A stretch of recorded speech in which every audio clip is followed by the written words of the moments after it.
Olá, pessoal! Estudando bastante? Essa aula será de matemática e suas tecnologias e vamos trabalhar a habilidade de reconhecer, no contexto social, diferentes significados e representações dos números e operações, naturais, inteiros, racionais ou reais. Boa aula! Oi, pessoal, tudo bem?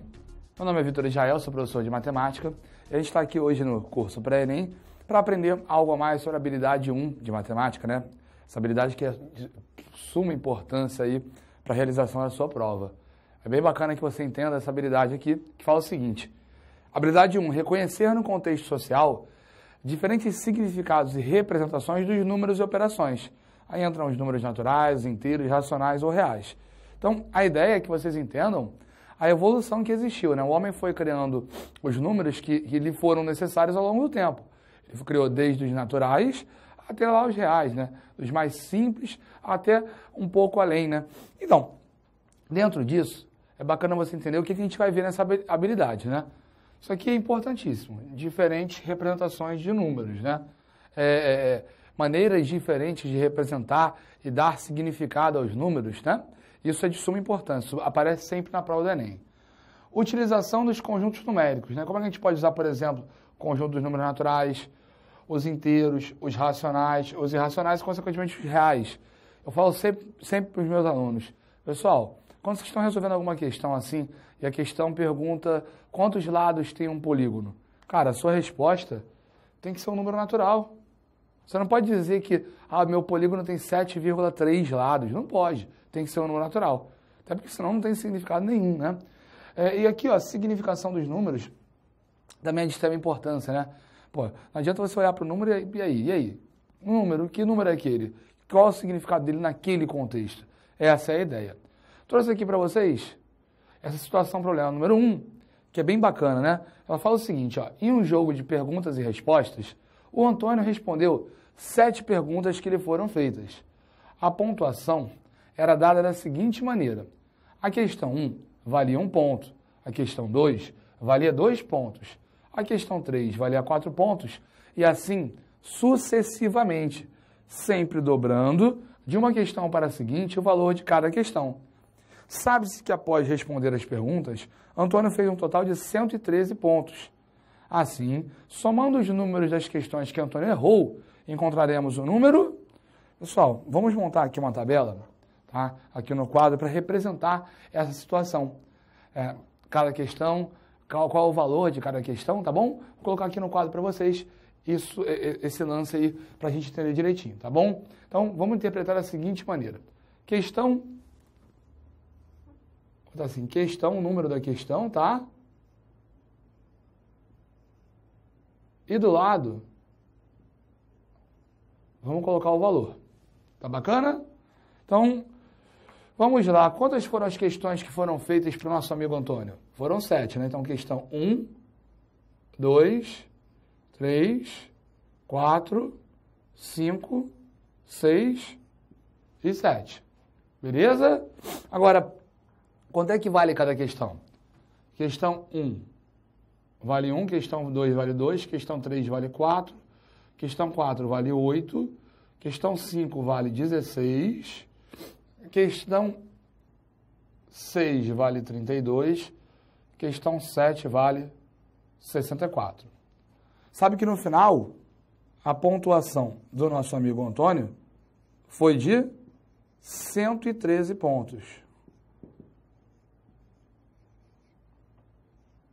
Show de bola?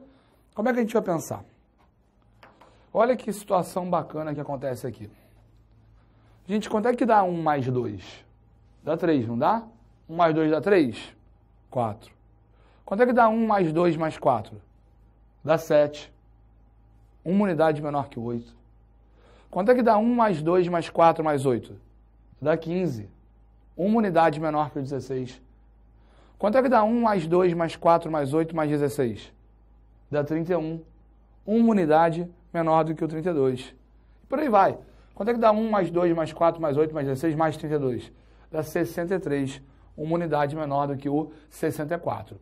Por que isso é de extrema importância? Vamos entender a seguinte pergunta. Será que o Antônio acertou a questão 7? Pensa comigo. Se ele acertou a questão 7, ele fez 64 pontos. Só com essa questão. Agora, se ele não acertou a questão 7, qual o máximo de pontos que ele pode fazer? O máximo de pontos que ele pode fazer é a soma do 1 até o 32. Agora, qual é a soma do 1 até o 32 mesmo? É 63. Então, gente, se o Antônio errar a questão 7, ele no máximo faz 63 pontos. Está coerente com a questão? Não está. Então, primeira coisa que a gente tem que ter em mente. A questão número 7, ele acertou. E essa pontuação de 113, você já sabe que essa pontuação aí de 113, ela veio de alguma forma com alguma soma e um dos seus termos foi 64. Agora vamos pensar. Se do 113 a gente tirar o 64, quanto é que vai sobrar? Faz aí, gente. 113 menos 64. Vai dar quanto? 49. Ou seja, nas outras questões, da questão 1 até a questão 6, ele tem que fazer mais 49 pontos. Tranquilo? Aí eu te pergunto, você já sabe que ele acertou a questão 7. Será que ele acertou a questão 6? Ele tem que fazer mais 49 pontos. Pessoal, se ele acertar a questão 6, quantos pontos ele vai ganhar? 32, né? Agora imagina, se ele errou a questão 6, quantos pontos que ele pode fazer no máximo aqui? Lembra que é uma unidade menor? Quantos pontos ele pode fazer no máximo aqui? 31. Ele fez só mais 31 pontos? Não. Então, com certeza, a questão 6, ele também acertou. Bacana? Então, vamos pensar da seguinte maneira. Faltavam para o Antônio 49 pontos. Ele conquistou mais 32 aqui, né? 49 menos 32, 17. O que significa isso, pessoal? Das questões 1 até 5, o Antônio fez 17 pontos. A gente vai ver qual é a única maneira disso acontecer. Pergunta. Será que o Antônio acertou a questão 5? Questão 5 vale 16 pontos, né? Se ele acertou a questão 5, ele ganhou 16 pontos. Agora, se ele não acertou a questão 5, ele no máximo vai ganhar esses pontos aqui. Quanto é que dá essa soma aqui, ó? 1 mais 2, 3, 3 mais 4, 7, 7 mais 8, 15. 15 é o bastante? É não. Então, com certeza, o nosso amigo Antônio acertou a questão 5. E aí, gente, eu te pergunto, faltavam 17 pontos para o Antônio. Ele acabou de conquistar 16. 17 menos 16 é igual a 1. Então, ele vai ganhar mais algum ponto através de algum acerto. Gente, como é que ele vai ganhar um ponto aqui acertando alguma coisa? Acertando a questão 1. Bom, gente, como a questão perguntou qual o número que a gente vai encontrar se somar as questões que ele errou, pensa comigo, ó. Ele errou, então, as questões 2, 3 e 4. Então, o que você tem que fazer aqui, pessoal? Você tem que somar esses números. 2 mais 3 vai ser 5, 5 mais 4, 9. Essa é a resposta lá. Então, aqui, ó, marca a letra A, tá, gente? Matamos a primeira situação problema. Vamos para a próxima, gente. Coloquei mais uma situação problema para vocês aqui, ó. Fizemos a questão do Antônio, vamos fazer agora a questão da Maria. Maria resolveu codificar números em potências de base 6. Por exemplo, ao processar o número 185, Maria encontrou o que ela chamou de processamento do número 185 em potências de base 6. 185 é igual a 5 vezes 6 ao quadrado, mais 0 vezes 6 elevado a 1, mais 5 vezes 6 elevado a 0. Vamos ver como é que a Maria fez isso aqui? Olha aqui para o quadro, pessoal. Ela vai pegar um número 185 para botar em potência de base 6. Ó, que bacana. 185 dividido por 6 dá 30 e sobra 5. Tá legal? 30 dividido por 6 dá 5 e sobra 0. Gente, eu não vou dividir mais o 5 por 6, né? Já visto que o 5 é menor do que o 6. A gente vai achar 0, né? Então, lendo dessa maneira, você vai ter isso aqui. 5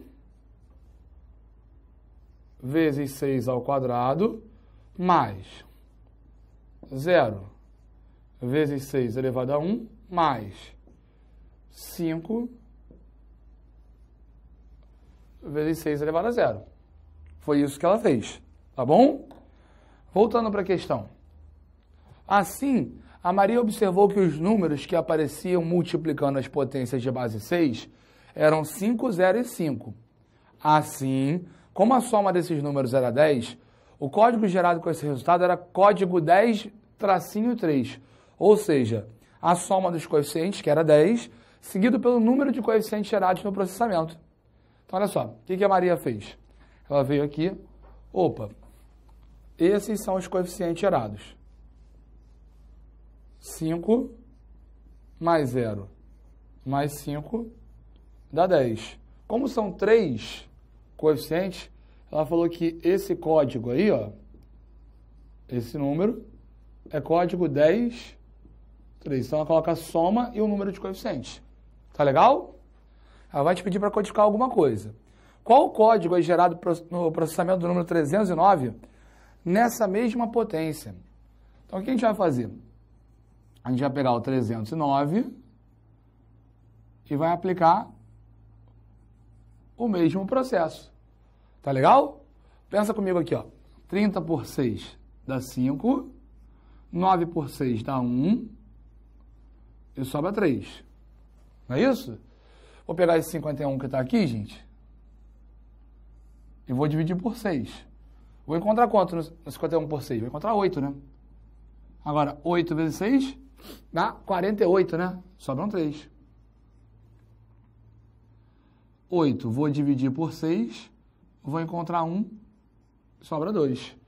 Então, gente, lendo nesse sentido, repara que vai ter um coeficiente a mais, né? O 309 vai ser 1 vezes 6 ao cubo, mais 2 vezes 6 elevado a 2, mais 3 vezes 6 elevado a 1, mais 3 vezes 6 elevado a 0. 1, 2, 3, 3. Tá legal? Agora, pensem da seguinte forma. Os coeficientes são 1, 2, 3, 3. Ou seja, a soma deles vai ser 1 mais 2, mais 3, mais 3. 1 mais 2, 3, com 3, 6, com 3, 9. Então, qual vai ser o código gerado por esse número? Vai ser 9, seguido de qual número? Quantos coeficientes foram? 4. Código 9, 4. Essa aqui é a nossa resposta. E por isso, vamos marcar lá. Código 9, 4. Qual letrinha que a gente marca aqui? Letra B de bola. Pessoal, essa é a ideia que vocês têm que ter, tá? Daria para fazer essa questão de outras maneiras, talvez você gastasse mais tempo, né? Então, a ideia é ler com calma. Lá no Enem, apesar de ter pouco tempo para cada questão, não adianta você ler atropelando. Lê direitinho. Vocês viram que no meio dessa questão aqui, eu já fui te mostrar o que estava sendo feito, o que estava sendo explicado na própria questão, no primeiro parágrafo. Foi a hora que eu mostrei aqui para vocês o tal do 185. Tá legal? Então, lá na hora, isso é mais uma dica que a gente pode dar para vocês. Fica calmo, lê direitinho. Aquele não, você não pode estar nem muito desesperado e nem muito calminho. Lê com calma, aquela calma bacana para entender. Tá bom? Essa habilidade aqui, ela aparece todo no Enem. Você tem que saber direitinho como que a gente pode dar significado para os números. Vê que ela fez um processamento aqui, a gente pegou aquele jogo lá com a pontuação, aquela pontuação que está seguindo aquela lógica de multiplicar por 2. Então isso aparece pra caramba, tá? Tem que ficar ligado porque isso pode aparecer, tá bom? Então a gente se encontra no próximo vídeo. Obrigado pela atenção de vocês. Até mais, tchau, tchau. Valeu! Para desenvolver melhor essa habilidade, consulte a ficha de estudo número 31. Bom estudo e até a próxima aula!